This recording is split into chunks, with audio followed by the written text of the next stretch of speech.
Hello friends, good morning. VIC channel में मैं अमित कुमार सोनी बहुत बहुत स्वागत करता हूँ। दोस्तों, चैनल पर नए हैं, वीडियो पहली बार देख रहे हैं तो चैनल को सब्सक्राइब जरूर कर लें, क्योंकि लेटेस्ट अपडेट के साथ, शैक्षणिक समाचारों के साथ और युवाओं से संबंधित नई नई भर्ती की संबंधित न्यूज़ के साथ मैं हमेशा आप लोगों के सामने प्रस्तुत होता हूँ। दोस्तों, वीडियो पसंद आता है तो लाइक करें और अपने मित्रों में, अपने दोस्तों में वीडियो को अधिक से अधिक शेयर करें। दोस्तों, आज की जो न्यूज़ है वो शिक्षक भर्ती परीक्षा वर्ग 3 से रिलेटेड है। दोस्तों, सब लोगों को पता चल गया है कि ये परीक्षा अब स्थगित हो गई है। 26 सितंबर को स्टार्ट होने वाली थी, लेकिन गवर्नमेंट ने इसको पोस्टपोन कर दिया है और वेबसाइट पर इसकी न्यूज़ आप सभी लोगों को मालूम है। दोस्तों, इसके पोस्टपोन होने से काफ़ी लोग निराश हैं, हताश हैं और काफ़ी टेंशन में हैं। वो लोग जिनकी तैयारी हो चुकी थी उनको काफ़ी निराशा हुई है इसके स्थगित हो जाने से, लेकिन जो लोग तैयारी कर रहे थे या किसी कारणवश पूरी तैयारी उनकी कंप्लीट नहीं हो पाई थी, तो उन लोगों के लिए ये न्यूज़ थोड़ी सी सुखद हो सकती है। लेकिन दोस्तों, इससे हटके यदि अलग मैं बात करूं तो मेरे विचार से जो स्थगित हुआ है ये एग्ज़ाम, ये बिल्कुल पॉजिटिव न्यूज़ होगी, अच्छी न्यूज़ होगी, क्योंकि शिक्षक भर्ती परीक्षा वर्ग 3 के नाम पर गवर्नमेंट ने आप लोगों को धोखा दिया है। दोस्तों, आप लोगों ने यदि इसकी रूल बुक को अच्छे से अध्ययन किया हो तो वर्ग 1 और वर्ग 2 की रूल बुक की अपेक्षा इसकी रूल बुक में इतनी सारी कमियां हैं और गवर्नमेंट ने पूरी गेंद अपने पाले में खींच करके रखी है।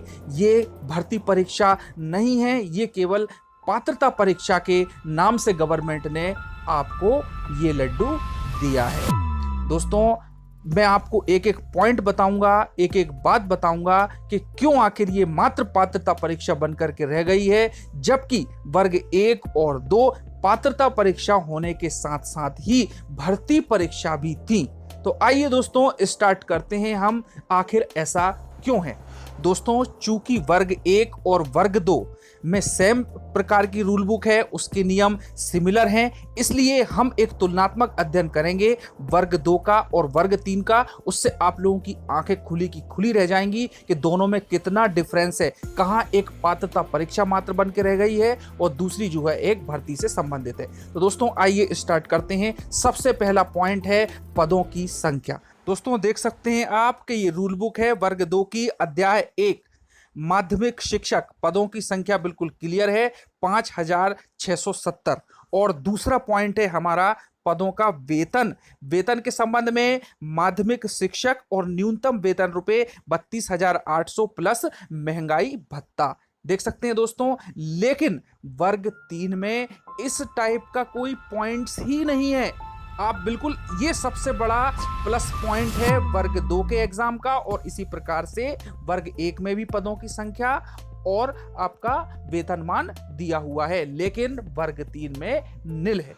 उसके बाद दोस्तों, एक्सप्लेनेशन में वर्ग 3 में जो अध्याय 1 है और उसमें 6वें नंबर की कंडिका है, उसका 5वां पॉइंट है, वह कहता है कि इस पात्रता परीक्षा में अर्हता प्राप्त आवेदकों में से अशासकीय यानी कि प्राइवेट विद्यालयों के लिए भी नियुक्त किए जाने वाले शिक्षकों की नियुक्ति की जा सकेगी। उसके बाद में 10वें नंबर का पॉइंट कहता है कि आवेदन करने हेतु अभ्यर्थी की न्यूनतम आयु दिनांक 1 जनवरी 2020 को 21 वर्ष होना चाहिए। 11वें नंबर का पॉइंट कहता है कि शिक्षक पात्रता परीक्षा का नाम मध्य प्रदेश प्राथमिक शिक्षा पात्रता परीक्षा होगा और इसकी वैधता अवधि परीक्षा परिणाम जारी होने के दिनांक से 2 वर्ष तक रहेगी। दोस्तों, 3 महत्वपूर्ण पॉइंट्स हैं। आइए वर्ग 2 के स्पष्टीकरण और वर्ग 1 के स्पष्टीकरण के संदर्भ में हम इसमें अंतर देखें तो हम देखते हैं कि वर्ग 1 और 2 के स्पष्टीकरण में ना तो अशासकीय या प्राइवेट स्कूलों में नियुक्ति से संबंधित कोई भी पात्रता परीक्षा की बात की जाती है और ना ही इसमें किसी प्रकार से पात्रता अवधि की बात की गई है, जबकि वर्ग 3 में इस एलिजिबिलिटी की 2 वर्ष की मान्यता रखी गई है। उसके बाद में ये जो कह रहे हैं कि वर्ग 3 में न्यूनतम आयु 21 वर्ष होगी, लेकिन मैक्सिमम आयु नहीं रखी गई है। लेकिन यहां पर एससी के हिसाब से, एसटी, ओबीसी, इन सभी के लिए आयु को मैक्सिमम स्तर पर भी केंद्र सरकार के नियमानुसार आरक्षित किया गया है। तो दोस्तों देख सकते हैं आप कि यहां पर पहला पॉइंट कि प्राइवेट विद्यालयों की बात नहीं करता है, दूसरा पॉइंट मिनिमम एज के साथ मैक्सिमम एज की बात नहीं करता है वर्ग 3, और उसके बाद में जो है ये केवल पात्रता परीक्षा की एलिजिबिलिटी यानी 2 वर्ष बताता है, लेकिन वर्ग 1 और 2 में ऐसा कुछ भी नहीं है। दोस्तों अगला पॉइंट है हमारा आरक्षण। तो आप देख सकते हैं कि वर्ग 1 और 2 में निर्धारित आयु दी हुई है और ये बिल्कुल स्पष्ट रूप से दिखाई दे रहा है। 9वें नंबर का पॉइंट यदि आप आरक्षण का देखें तो पुरुष आवेदक अनारक्षित, महिला आवेदक, पुरुष और महिला, है ना, और पुरुष और महिला अनारक्षित और आरक्षित, सभी के लिए एज की लिमिट दी हुई है। लेकिन वर्ग 3 में इस प्रकार का कोई कॉलम ही नहीं है जिसमें कि आरक्षण दिया हुआ हो। तो दोस्तों आप देख सकते हैं कि ये आरक्षण वाला भी एक विशेष अंतर हमको वर्ग 1, 2 से वर्ग 3 को पूरी तरह अलग करता है। आगे देखें दोस्तों, तो अब हम वर्ग 2 और वर्ग 3 का जो परीक्षा परिणाम का प्रकाशन किया जाएगा उसके शब्दों के बारे में बात करते हैं। यहां पर शब्दों पर ध्यान दीजिएगा। देखें कि परीक्षा परिणाम का प्रकाशन, ये जो आपके सामने है ये वर्ग 2 का है। इसमें है कि नियम पुस्तिका के अध्यायों में उल्लेखित नियमों के आधार पर पीईबी द्वारा अभ्यर्थियों की प्रावीण्य सूची अथवा पात्रता सूची तैयार की जाएगी।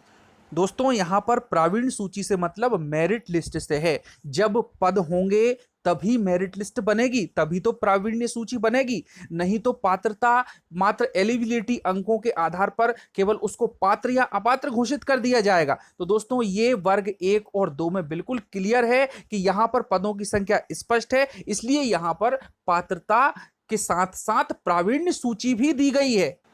दोस्तों चौथे नंबर का पॉइंट है कि विभिन्न विभागों को भेजी जाने वाली मेरिट लिस्ट पीईबी की वेबसाइट पर भी अपलोड की जाएगी। यहां दोस्तों ध्यान दें, मेरिट लिस्ट शब्द का वर्णन किया गया है, यानी कि पद हैं तो उनकी मेरिट है और इस लिस्ट को विभिन्न शिक्षा विभागों से जो भी रिलेटेड है वहां पर भेजा जाएगा। अब दोस्तों आइए बात करते हैं वर्ग 3 की।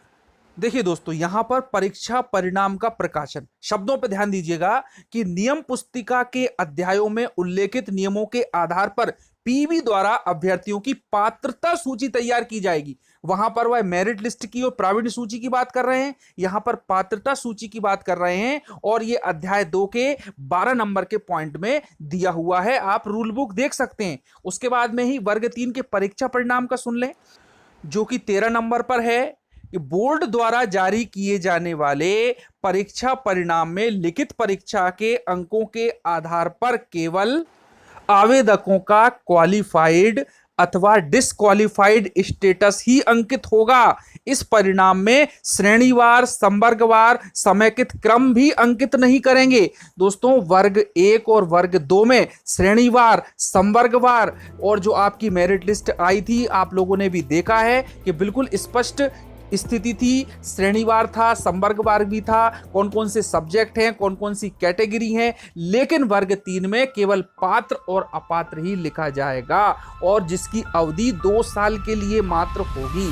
तो दोस्तों आप देख सकते हैं कि वर्ग 3 का जो रूल बुक है वर्ग 1 और 2 से कितनी डिफरेंट है, जमीन आसमान का अंतर है। दोस्तों ऐसे ही यदि आरक्षित की बात करें हम तो महिलाओं के लिए, अतिथि शिक्षकों के लिए 25%, ओबीसी के लिए जो भी उनका परसेंटेज रहता है, एससी और एसटी के लिए 14%, 19%, 27 या 14%, ये सभी वर्ग 1 और 2 में बिल्कुल स्पष्ट हैं। लेकिन यदि आप वर्ग 3 की रूल बुक उठा करके देखेंगे तो वहां इसका नाम ही नहीं मिलेगा।